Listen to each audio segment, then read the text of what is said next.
onde a gente chegamos aqui a nossas dicas de véspera para quem está acordado aí antes do concurso público, né? Prova de vocês amanhã, o que pode cair? Vocês estão vendo que está aberto aqui na frente de vocês. É uma proposta do TST, que foi o último concurso da FCC antes do concurso de vocês, e tem outro aqui também, que também apareceu aqui. E por acaso, por que eu resgatei essas propostas? Porque por acaso eu acabei de participar de um conjunto de recursos aí bem... um movimento bastante grande aí de recurso do TJ de Pernambuco, e por acaso o tema do TJ de Pernambuco tem tudo a ver com esses temas aqui. Bom, eu vou primeiro para aquilo que vocês estão esperando, né, que eu sempre falo. Se alguém notar alguma semelhança com o que já ouviu aqui nas aulas nesses temas aí, naturalmente vai saber que é porque a gente realmente se debruça e tem acertado bastantes assuntos. Quando a gente não atinge o tema de cara, a gente resvala bastante nele, né? A distância a gente não fica. Eu tenho duas questões interessantes para a prova, que eu acho que podem ser questões das provas de vocês, né? Uma é a teoria da pós-verdade, tá? Na verdade, é a relação entre liberdade de opinião ou de expressão, né? Relação entre liberdade de expressão, e as coisas que acontecem, outras coisas, por exemplo, como censura, tá? Ou, por exemplo, quando se fere a dignidade da pessoa humana, tá? A dignidade da pessoa humana. É assim mesmo nos direitos fundamentais, conforme essa redundância mesmo que está exposta lá. Bom, e a gente também vai falar sobre dignidade da pessoa humana sobre outro viés. Por que liberdade de expressão? Gente, assunto da bola da vez, né? Tenho batido bastante nisso aqui e tem aparecido em muitas provas de concurso público. Falta a FCC se pronunciar mais claramente sobre isso. Ela já andou pedindo, do nível médio, tá aqui para vocês, ó. Com base no texto acima, desenvolva um texto dissertativo argumentativo expondo seu ponto de vista. Dadas as múltiplas possibilidades de compartilhamento informacional entre diferentes pessoas, oriundos de diferentes culturas, diferentes saberes, etc., muito se fala sobre a formação de uma inteligência coletiva na rede. A internet unindo pessoas e essas pessoas trocando inteligência, trocando cultura. É isso que ele quis dizer. Entretanto, sempre que esse movimento que a FCC faz, né? Se o mundo virtual serve como mecanismo privilegiado para a promoção do ser humano, né, tal qual um espelho, ele também reflete os lados pouco promissores dessa realidade. Então eu falei que isso aqui resvalou em fake news. Resvalou em fake news. Por que o que acontece em pós-verdade, né? O que acontece na internet? A internet ela revela o que você tem de bom, porque é o ser humano que atua lá dentro, o que você tem de ruim também. Então não é só falar de fake news, ali você poderia ter falado o que tem de bom, né? Nosso intercâmbio cultural, você receber informações numa velocidade nunca antes, né? Imaginada, você se encontrar com pessoas, reduzir a distância entre as pessoas, tanto nas relações de trabalho, nas relações de estudo, como está acontecendo agora, não é? E nas relações também afetivas, então as pessoas namoram à distância, trabalham à distância, estudam à distância. Então a internet ela te proporciona isso tudo de bom, né? Esse contato entre as pessoas, esse contato entre a diversidade, vamos dizer assim. Mas ela também traz, ali está espelhando cada vez mais humanos por conta das redes sociais, o que a gente tem de ruim. Práticas criminosas que eram cometidas, por exemplo, fora da internet, elas acontecem lá dentro, né? Falsificações, roubo de dados, né? O furto, né? Os furtos de objetos antes concretos, agora você tem o furto das informações do outro, né? Você tem a calúnia, a difamação acontecendo na internet, né? Que acontece exatamente pelas fake news ou pela pós-verdade, né? Que é a grande teoria que explica isso tudo. Então vamos lá, pós-verdade. Então esse aqui é um conceito, conceito, né? Cuidado aqui, aspas. Então, o que acontece? Porque isso aqui é um neologismo, tá? É um conceito, é uma palavra nova, vamos dizer assim, tá bom? Você pega duas palavras e construi uma. Perdão, pega um prefixo, uma palavra e constrói uma palavra nova. Enfim, o que é pós-verdade, para resumir, né? Pós-verdade é quando você tem uma situação que as pessoas acreditam nas opiniões e não nos fatos, né? Vocês já sabem que isso acontece pra caramba. Alguém vem dar uma opinião, ela acredita naquilo em que ela tem na cabeça, ou seja, nas crenças dela, nos valores dela, nas cismas dela, nos sentimentos dela. É diferente, às vezes a pessoa apresenta um fato para outra, ela não quer enxergar mais o fato, ela quer acreditar naquilo que está na cabeça dela. Então, nesse sentido, sabendo que as pessoas estão muito assim, tem aumentado o número de fake news ou, né, notícias, também tem esse nome aqui, notícias enviesadas, tá? Na rede. Fake news, notícias falsas. Você cria uma notícia falsa, propaga aquilo, o sujeito que só acredita nas crenças e tem que ter algum sentimento ou é partidário seu, ele acredita piamente no que você está falando, é uma verdade para ele, né? E as notícias enviesadas já são aquelas notícias aumentadas ou você vai construindo vieses, né? Caminhos que não havia naquele fato, você vai construindo, tá? Então nós temos isso. A gente tem a questão, isso tudo tem a ver com a pós-verdade. Então a pós-verdade é esse comportamento de as pessoas acreditarem não nos fatos, mas nas opiniões, né? E esse fato, esse comportamento, essa pós-verdade vai ser alimentada pelas fake news e pelas notícias enviesadas. A fake news é a prática da notícia mentirosa mesmo, né? E a notícia enviesada é a notícia ou aumentada, ou reduzida, né? Ou costurada, pega-se um fato e atribui a outro. A gente tem muita notícia enviesada nesse momento que a gente discute muito política, né? As pessoas não querem enxergar fatos, tá certo? Bom, gente, então na prova do técnico poderia falar sobre isso? Poderia falar, mas não é só sobre isso. Aqui falou que a internet, além de refletir o lado bom, você teria que falar do lado bom, ela também reflete o lado ruim do ser humano. Então você poderia falar aqui de vários lados ruins do ser humano, inclusive de ser mentiroso, né? De produzir fake news, tá bom? De produzir notícias enviesadas. Você poderia falar disso aqui, tá? Poderia falar disso mesmo. Agora, a outra prova, a prova do analista, ela vai passar por isso aí, mas nós vamos ver um outro comportamento pelo qual nós vamos chamar atenção, tá bom? Então, gente, esse assunto, liberdade de expressão, assuntos que estão envolvidos aí com liberdade de expressão, eles têm muito a ver com a prova. Por quê? Como nós vivemos uma democracia, olha como é que essas pessoas são terríveis, né? Você vive numa democracia, então uma democracia, dentro de uma visão republicana, ela conserva princípios, fundamentos que têm a ver com a universalidade das relações entre os homens. Então o que acontece? As pessoas vão criar fake news, pós-verdade, notícias enviesadas com a desculpa da liberdade de expressão. Ora, não, eu tenho o meu direito de me pronunciar, eu acredito nisso, né? Então, elas usam essa desculpa para poder produzir isso, tá? Existem, no Brasil vem se tentando, por causa das eleições de 2018, as pessoas estão com medo, tentar barrar um pouco disso aqui, dessas fake news, que ganham forças, e as notícias enviesadas também, que ganham forças por causa dos trolls, né? O que são trolls? Trolls são robôs virtuais que ajudam a disseminar essas notícias para todo mundo. Esse troço fica correndo aí pra internet afora, um monte de mentirada, entendeu? Correndo por aí.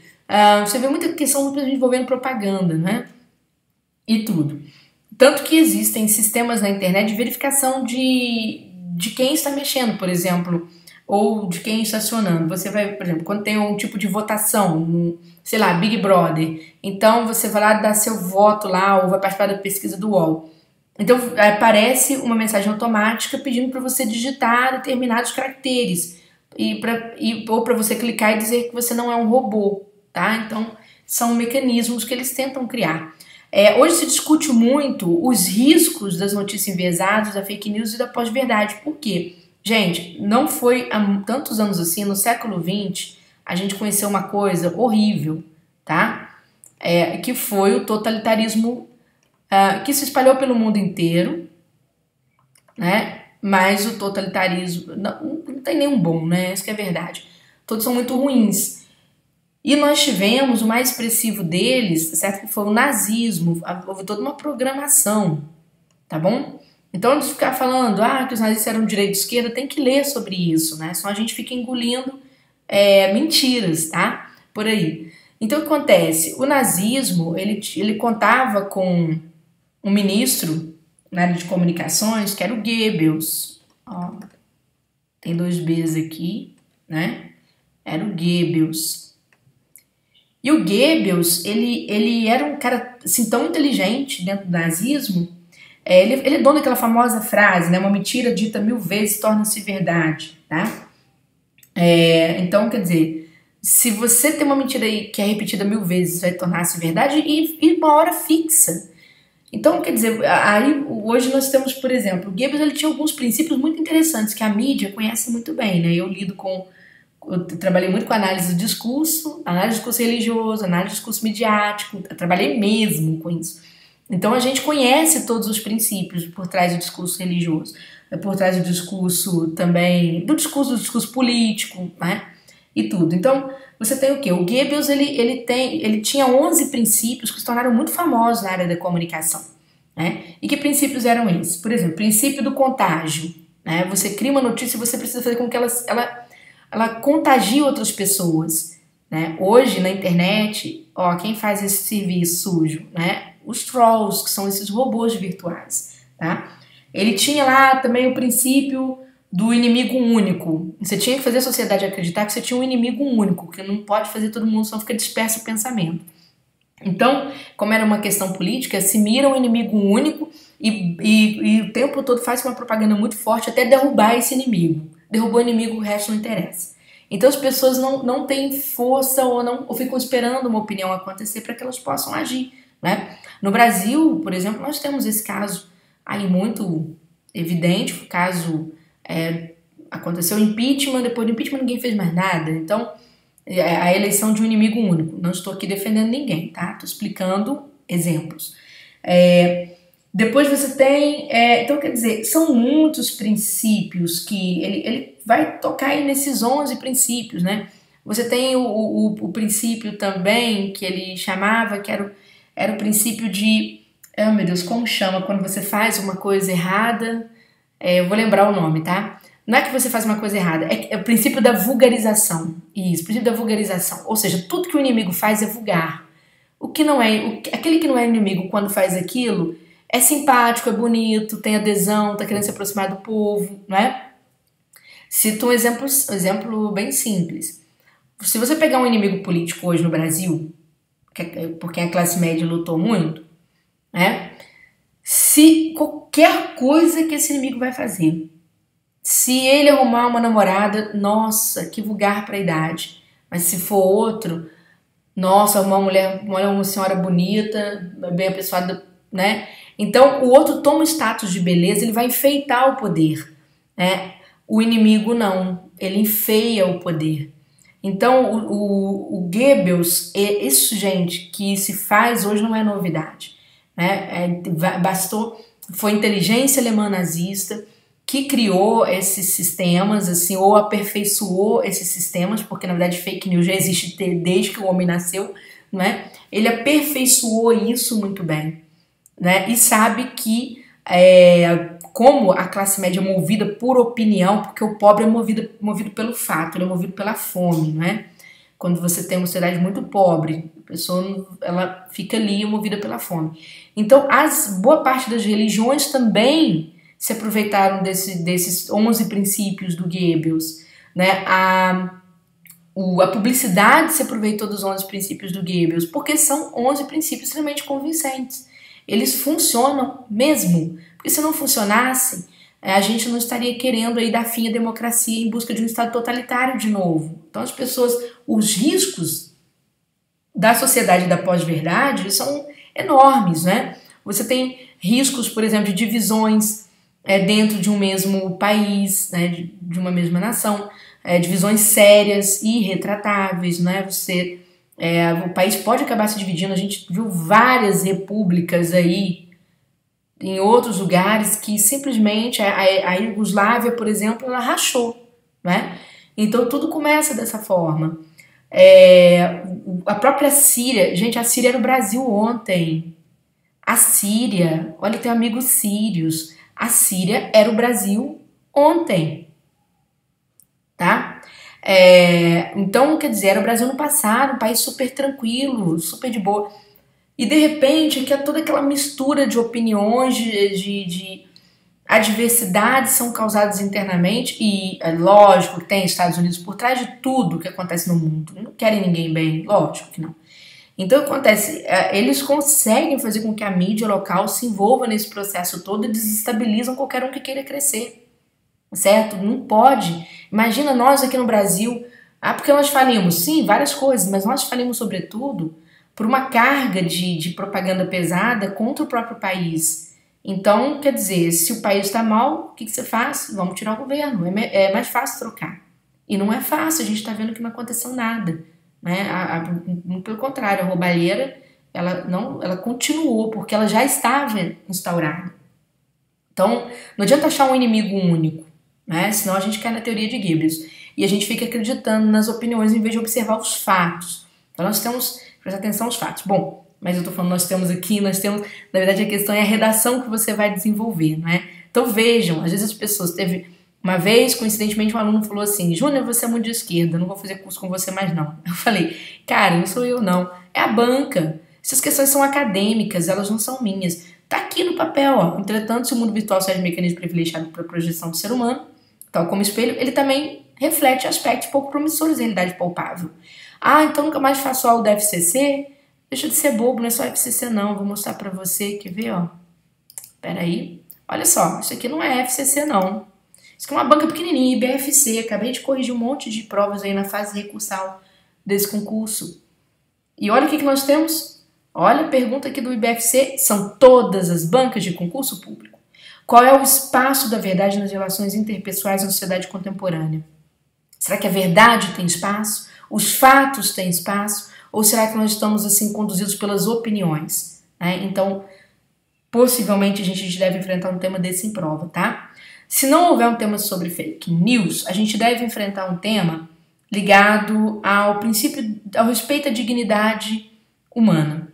Por que a gente deve enfrentar um tema ligado, né, a essa questão da dignidade humana? O que aconteceu recentemente com muita força no Brasil e vem acontecendo sistematicamente? Racismo. Nós somos racistas, né? Nós saímos do armário. Depois das redes sociais nós saímos do armário. Por quê? Porque antes a gente achava que a gente era só a gente que pensava assim, então a gente ficava com medo. Quando a gente ganhou o anonimato e o poder de adesão, né, o que aconteceu conosco? Nós exalamos nosso ódio, nossa xenofobia, todas as nossas fobias, né? Nossa xenofobia, nossa homofobia, nossa gordofobia, nosso machismo e nosso racismo. Então, gente, a bola da vez, dê uma olhadinha aí que tem muita coisa ligada a racismo. Não é só aquele fator, William Vax falou, não falou.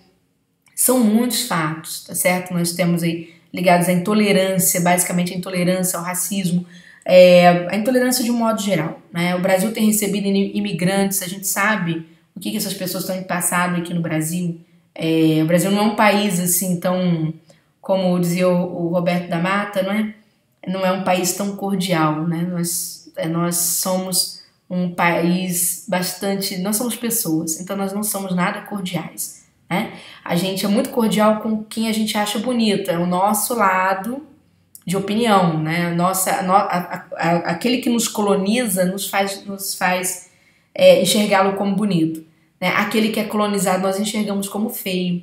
Então, por exemplo, o imigrante haitiano no Brasil é feio, mas um imigrante sueco, você já não tem nada contra ele. Ele senta no mesmo lugar que você no restaurante e não tem problema nenhum. Então, quer dizer, as pessoas têm esse pensamento, que é um pensamento enviesado, é um pensamento de preconceito, certo? Isso tudo tem a ver com... Essa questão do racismo, ela tem muito a ver com a pós-verdade, ela tem a ver com a fake news, né? Houve uma palestra recentemente da Thaís Araújo, né, no fórum em São Paulo, em que ela, Não fez nada demais. Ela só comentou que ela tem 2 filhos negros e comentou como é difícil criar 2 filhos negros pensando no futuro, né? Pensando que o filho dela um dia pode estar dentro de um ônibus, saindo de uma partida de futebol e que ela vai ter que se preocupar se ele vai estar de chinelo, de bermuda, porque alguém pode ficar olhando para ele de forma estranha, né? E é verdade, isso acontece. E aí quando ela fez esse comentário, o presidente da EBC, da Empresa Brasileira de Comunicação, fez uma piada com ela nas redes sociais. Olha, o presidente da EBC, certo? Nós estamos falando de uma empresa brasileira de comunicação. Ele fez piada com o exemplo de racismo que ela estava dando. Gente, só sabe do racismo quem sofre. Então, quando a pessoa fala, ela não está inventando, não. Então, quando o presidente da EBC veio e fez essa piadinha aqui, ele entrou com a questão da pós-verdade muito fortemente, né? Com o enviesamento do discurso dela. E aí as pessoas não foram lá ver o vídeo da Thaís Araújo. Pegaram o que o presidente da EBC falou e ficaram criticando, falando que ela faz mimimi, que não sei o que, essas coisas que a gente escuta por aí, né? Infelizmente. Mas, gente, então ninguém está inventando, ninguém está esquerdando, nada disso. Isso aqui é uma questão de prova, tá? Infelizmente, né? Pessoas que têm pensamentos totalitaristas, elas realmente não vão entender, não querem entender. E tem gente, como eu disse pra vocês, está deixando de fazer concurso por causa disso, porque tem encontrado esse tipo de tema em prova. Ah, porque a banca é parcial. Não, a banca não é parcial. Isso é um fato, é uma discussão verdadeira, lógica. Se você concorda ou não, joga pro seu concurso e espera o resultado, né? Então, se você acredita na sua verdade, espere o resultado dela. Eu sempre digo, o importante é que você tenha um resultado positivo com o que você quer. Enfim, e também depende de quem manda. Se você está numa democracia, os valores são plurais. Se você está num totalitarismo, você não pode falar dessas coisas aqui. Vamos supor que aqui o Hitler nos governasse. A gente não poderia falar dessas coisas aqui com ele, não. Tá? Teria que ser totalmente diferente, entendeu? É simples assim, depende do sistema em questão, tá? Gente, aproveitando isso aí, né, vou aproveitar sobre esse tema que fala, ó, guarda esse tema. Qual o espaço da pós-verdade nas relações interpessoais da sociedade contemporânea? Vou mostrar uma coisa para vocês aqui. Pegar uma redação, não é da FCC, tem nada a ver com a FCC, não sei se está dando para poder ver aí, mas eu só quero mostrar algumas coisas que vocês erram, às vezes em textos bonitos. Foi muito curiosa essa minha vista de provas do TJ de Pernambuco. Recebi mais de 300 pedidos de vista de prova, até vou alertar vocês.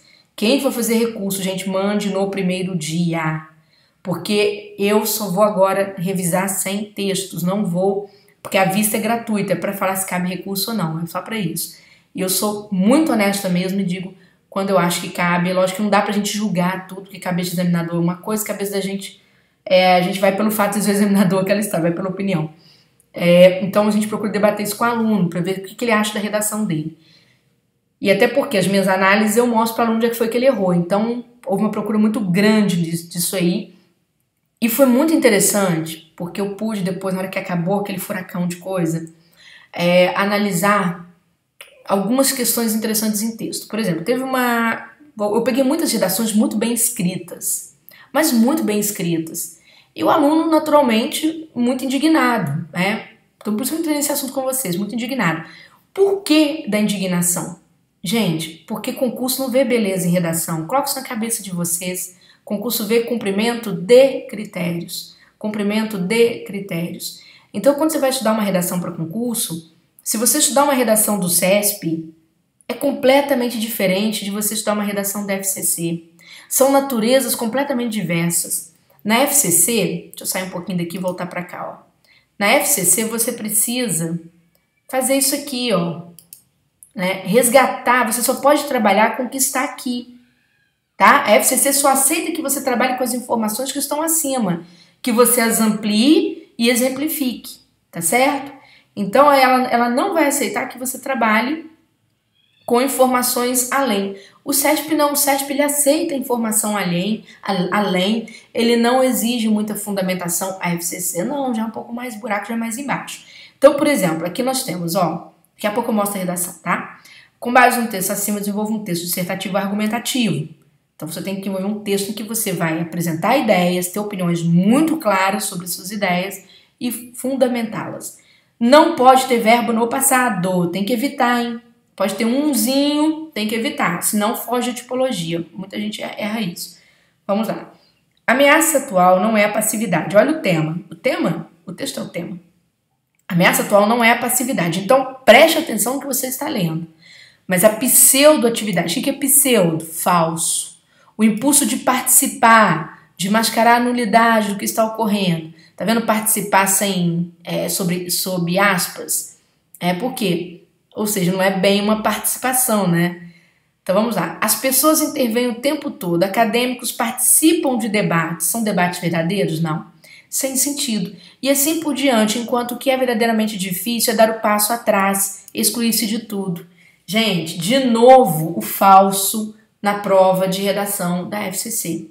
O comportamento falso das pessoas na prova de redação da FCC. As pessoas não têm coragem de falar que elas não fazem nada. Elas fingem que estão fazendo, né? Aí vamos ver, ó. Os que estão no poder com frequência preferem até mesmo a participação crítica, sob aspas, o intercâmbio de qualquer tipo ao silêncio, apenas a fim de nos envolver num diálogo, também sob aspas, para garantir que nossa perigosa passividade seja rompida. Então, gente, o que é perigoso para a pessoa que está no poder não é a gente estar quietinho, não é o silêncio. Porque o silêncio, ele é perigoso, você não sabe o que as pessoas estão pensando, sabe o que vai acontecer nas urnas, mas a pseudo-atividade não. Porque a pseudo-atividade pode ser monitorada, o governo consegue monitorá-la. Né? Quem está no poder consegue monitorar, o patrão consegue monitorar a pseudo-atividade do empregado e vai usar contra ele no momento certo. Né? Então, o que é essa pseudo-atividade? O Zizek é um dos maiores pensadores. Se quiser já falei para vocês, dar um livro bacana de presente para alguém inteligente, vocês não sabem o que vocês vão dar, deem qualquer livro do Zizek. Muito bom, é claro, polêmico, tem pontos que são assim de cair a cadeira, mas ele tira a gente do lugar. Porque ele diz o seguinte, diz a nossa cara, nós somos mentirosos o tempo todo. Né? Como assim mentirosos? Por exemplo, a pessoa, ele pega o caso Donald Trump, que é o exemplo de todas as redações. Caso Donald Trump. Por que o Trump foi eleito? Por quê? Mesmo os outros criticando, né? Por que ele foi eleito? Porque muita gente não foi votar, ficou criticando, não foi votar, não foi de fato exercer a democracia. Então, as pessoas que queriam que ele ganhasse foram com afinco total, né? Por que a extrema direita cresce na Europa?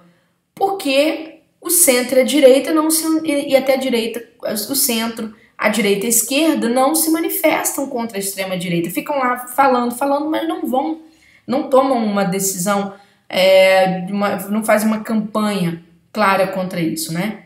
Então existe sempre uma pseudo-atividade. Isso é bom porque o governo monitora esses comportamentos e aí o governo vai começar a fazer o quê? Enviesar. Vejam, agora eu vou falar do Brasil, pronto.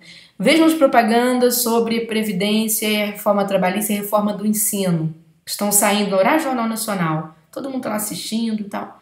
E aí vem a propaganda do Temer, fala isso, fala aquilo. Você está lá assim olhando e você fica, né? Com alguma coisa você concorda, com outras você discorda. E ele está pegando mentira em algumas coisas. Tem coisas verdadeiras e tem coisas muito mentirosas. Mas é de agora? Não, pega qualquer campanha política que tem por aí. Os caras vêm falar de projetos que eles não vão cumprir.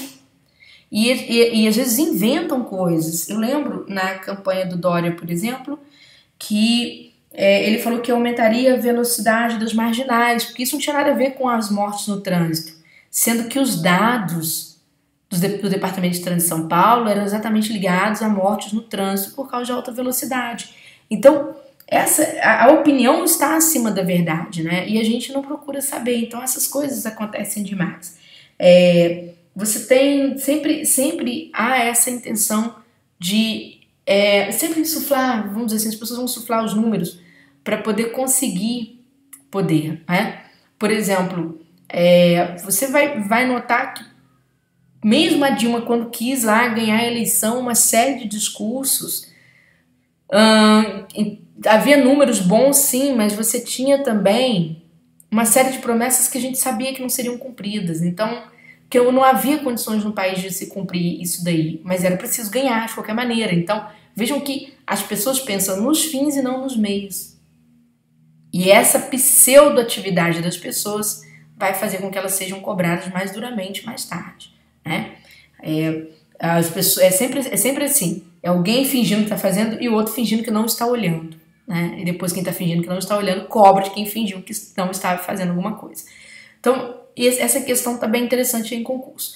Mas, vou voltar aqui, se você for trabalhar com a FCC, veja que aqui você tem duas ideias. A ideia do fingimento das pessoas e a ideia do gosto dos que estão no poder, né? Dos plutocráticos, que são os ricos do poder, tem por esse tipo de situação.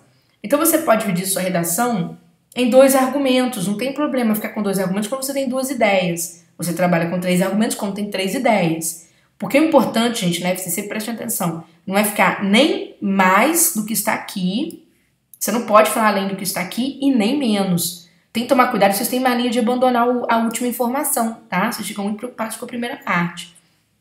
E cito, ó, como eu disse para vocês, né? Vou pegar aqui, ó, essa prova aqui do... tudo bem que é outra banca, mas é interessante pra vocês entenderem como vocês erram isso no texto. Qual é o espaço da verdade nas relações interpessoais da sociedade contemporânea? Foi a pergunta. Se te fez uma pergunta, comece na primeira linha já oferecendo resposta para isso. As pessoas não conseguem ser objetivas. Então vamos ver, ó. Aí eu trouxe uma redação para mostrar a vocês, mesmo a redação bem escrita, o que acontece? A sociedade contemporânea vive hoje com a fragilidade nas relações interpessoais, né? O medo existe entre as pessoas, o individualismo exacerbado, a influência do meio intensifica a precária comunicação com o outro. Gente, cadê o espaço da verdade?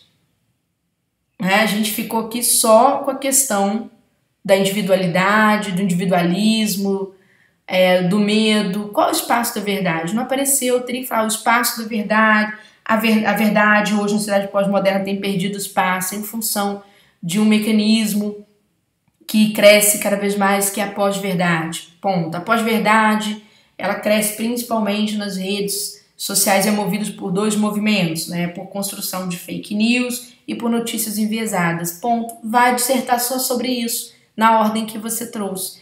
Aí veja, ó, o primeiro aspecto a ser ressaltado é o medo, cada vez mais presente. Aí vocês vêm aqui no Bauman, vocês gostam, né? Para o teórico Bauman, as informações presentes na mídia, por vezes, trazem medo às pessoas.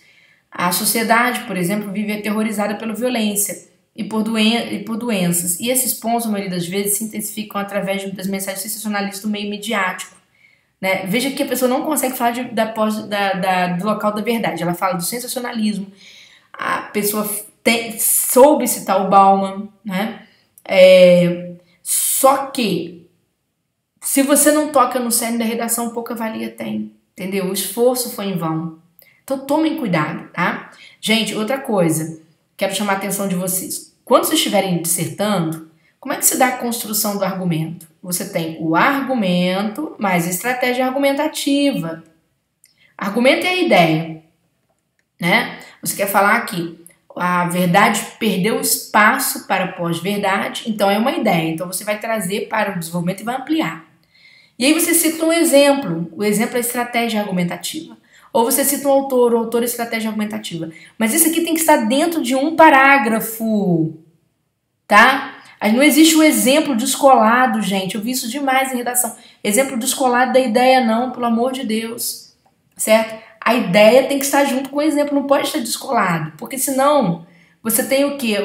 O texto perde o senso de unidade dele. Tudo tem que estar unido, tá bom? Num texto, tá? Para quem tem dificuldade para escrever, ó, sempre que você for fazer uma escrita, né, você precisa ligar uma ideia de um período com a do outro, tá, gente? Ó, a gente nunca começa uma informação nova sem produzir links, tá certo? Aqui tá vendo, ó, a sociedade contemporânea vive hoje com a fragilidade das relações interpessoais. Então eu vou falar de pessoas, ó. O medo existente hoje entre as pessoas, tá vendo? Tem que ligar alguma coisa com a outra. São sempre 2 movimentos. Ligar alguma coisa com o de trás, progredir com a informação nova. Vai colocar mais uma informação nova? Então ligue com essa e progrida com essa, tá? Se não fizer isso, o texto fica sem coesão, tranquilo? Então tomem cuidado com isso. E sempre assim, o que vocês procurem trabalhar a introdução de vocês de modo a resgatar pontualmente o que tem no tema, parafrasear aquelas ideias mesmo do texto da FCC. Na hora de fazer o desenvolvimento, procurem seguir a ordem da paráfrase que vocês fizeram, ou seja, do que vocês resgataram lá em cima. Tudo que vocês afirmarem, procurem exemplificar ou comprovar de outra forma, comprovar com autoria, ou comprovar com números, ou comprovar com atitudes. Cuidado para não ficar uma coisa assim estranha. Tem gente, por exemplo, teve um que falou assim, Júnior, eu fiz quase um Ctrl-C, Ctrl-V na minha prova de tudo que eu estudei na aula. Aí tudo bem, você nota que tem um Bauman lá da vida, tem tudo. Mas às vezes a pessoa faz uma afirmação muito doida com Bauman. Aí o examinador pode não ter lido Bauman, mas ele nota que aquilo está muito estranho. Por exemplo, eu li uma redação que o aluno falou assim, que a sociedade atual se transformou, segundo Bauman, na modernidade, na era da modernidade líquida. A sociedade se transformou na era da modernidade líquida. Gente, não tem como a sociedade se transformar em tempo. Então esqueça o Bauman, escreva na sua área de conforto, porque vai ficar muito estranho. Você não está conseguindo encaixar, não force. A banca não vai te dar pontos porque você colocou o Bauman ali, ela vai te dar pontos porque você sabe escrever e cumprir critério, é basicamente isso, entendeu? Então cuidado com isso. Evitem usar gerúndio, não que o gerúndio seja um erro, não é uma questão de preconceito linguístico nem não, mas é porque os examinadores são chatos, né? Evitem os gerúndios.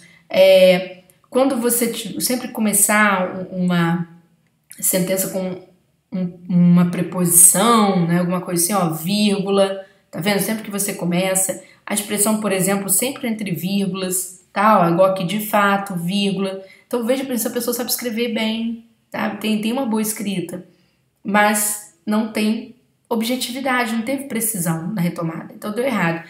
Vai fazer divisão silábica, ó, é hífen, tá certo? Evitar palavras como onde, tratar-se, não sabe usar, não coloca, gente. O mesmo, que não existe, nem pagando. Joga o posto que é no lixo, não use, não precisa, tá? Tá certo?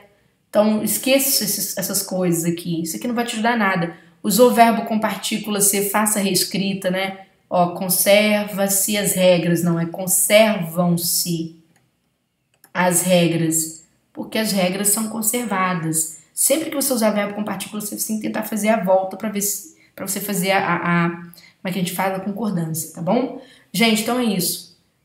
Racismo, tá? Nós tivemos aí vários exemplos de racismo. Não, você pode falar desse caso, né, da Thaís Araújo, que foi ironizada pelo presidente da EBC, ao falar dos filhos negros. Você pode falar da questão, né, do William Vac também, você pode citar do discurso, né, de atribuição a qualquer coisa errada ao negro. Até mesmo, olha só, isso aqui é até polêmico, tá? Tem aquela ministra, sumiu o nome dela agora, mas você vai procurar, que é a ministra da Cidadania, a Valois. Então, o que acontece? Lembra que a ministra, eu vou falar a cor para eu explicar, tá? Só por isso. A ministra negra, ela reclamou que com 30 mil reais, né, não daria para ela sobreviver, que ela teria que ganhar pelas duas funções, os dois cargos.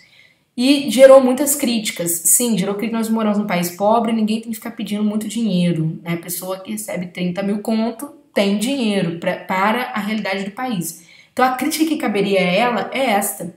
E não aquelas críticas que nós fazemos assim, nossa, justo ela que é negra. Porque quando você diz isso, justo ela que é negra, e muitas críticas que ela sofreu foram nesse sentido, né? Logo uma negra falando isso, nós estamos exacerbando nosso preconceito, ou seja, o negro não poderia criticar. Pior ainda do que o branco, ou seja, ele é colocado numa situação piorada, né? Então a gente tem que evitar apontar cor, né? Apontar porque a pessoa é gorda, apontar porque a pessoa é gay, né? Quantas a gente escuta isso às vezes, tipo, situações, né? Ah, não, olha, ótima pessoa, assim, é viado, né? Mas é gente boa. Então tem esse tipo, essas coisas de redução das pessoas pelo que elas são, né? Isso é uma coisa muito séria na nossa sociedade. Nós apontamos a cor para tudo, né? Se a pessoa, às vezes para discursos que nós não temos a intenção, né? Mas nós apontamos isso aqui. Para eu vi em casa, eu lembro quando passou a reportagem dos 30 mil conto, aí alguém na minha casa, né, família de pretinho, nem todo mundo é pretinho, mas Tem os pretinhos, fala porque eu sou a mais negra, então os outros são mais claros, é por isso. Então alguém vira e fala assim: ah, logo ela que é negra. Eu falei, olha, você pode reclamar dos 30 contos dela, né? Do dinheiro dela.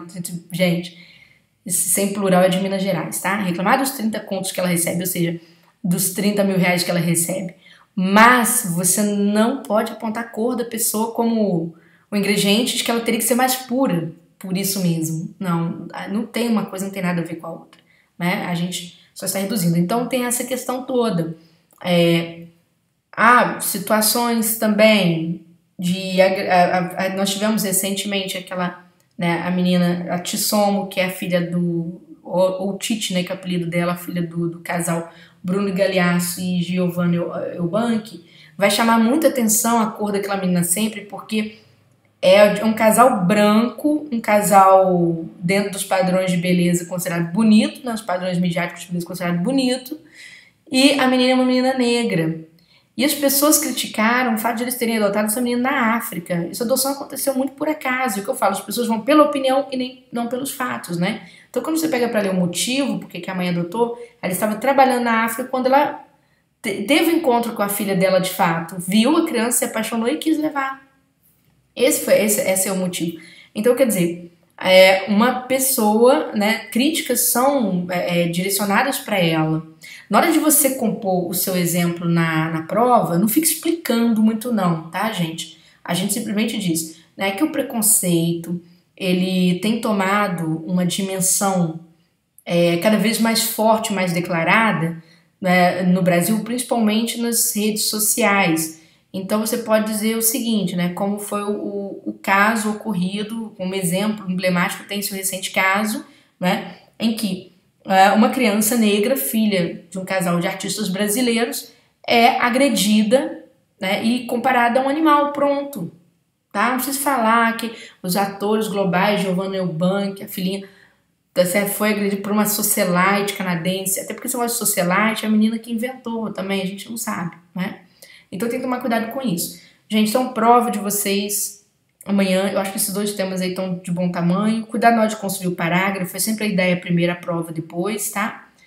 Procurem dar uma ordem para o texto de vocês, observem o que vocês fizeram na introdução, para que vocês possam compor aí o segmento do texto, tá? E todo sábado, véspera de prova, certo? Na parte da tarde, eu venho e deixo as minhas dicas aqui, ok? Então, para quem... porque no concurso não é para todo mundo, né? Eu vou falar aqui de uma vez. Concurso é para quem tem olho, quem enxerga, tá? Boa sorte para vocês, boa prova.